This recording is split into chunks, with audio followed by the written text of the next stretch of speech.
तो जी दोस्तों, ये पाकिस्तानी जहाज देखें, दो बकरा, एक बकरा और एक चतरा। ये दोस्त मोटरसाइकिल पे ले जा रहे हैं किस तरह। ये देखे जी, ये एक बकरा और एक चतरा, ये मोटरसाइकिल के ऊपर जा रहा है। नीचे रखे थे, नीचे रख। एक बकरा और एक चतरा, ये दाएं तरफ एक बकरा और बाएं तरफ एक चतरा है। और ये बोरियाँ हैं दोस्तों, सीधे वाली बोरियों के अंदर इन्होंने डाले हुए हैं बकरा और एक चतरा है। ये व्यापारी है जी शहर के। इस तरह की वीडियो यूट्यूब पर आप पहली हमारी वीडियो होगी, पहले आपने कभी इस तरह की वीडियो नहीं देखी होगी जो हम बना रहे हैं दोस्तों।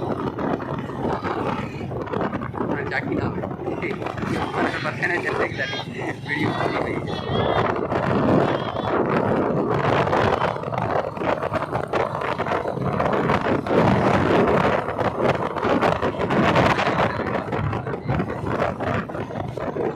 ये देखिए जी आप।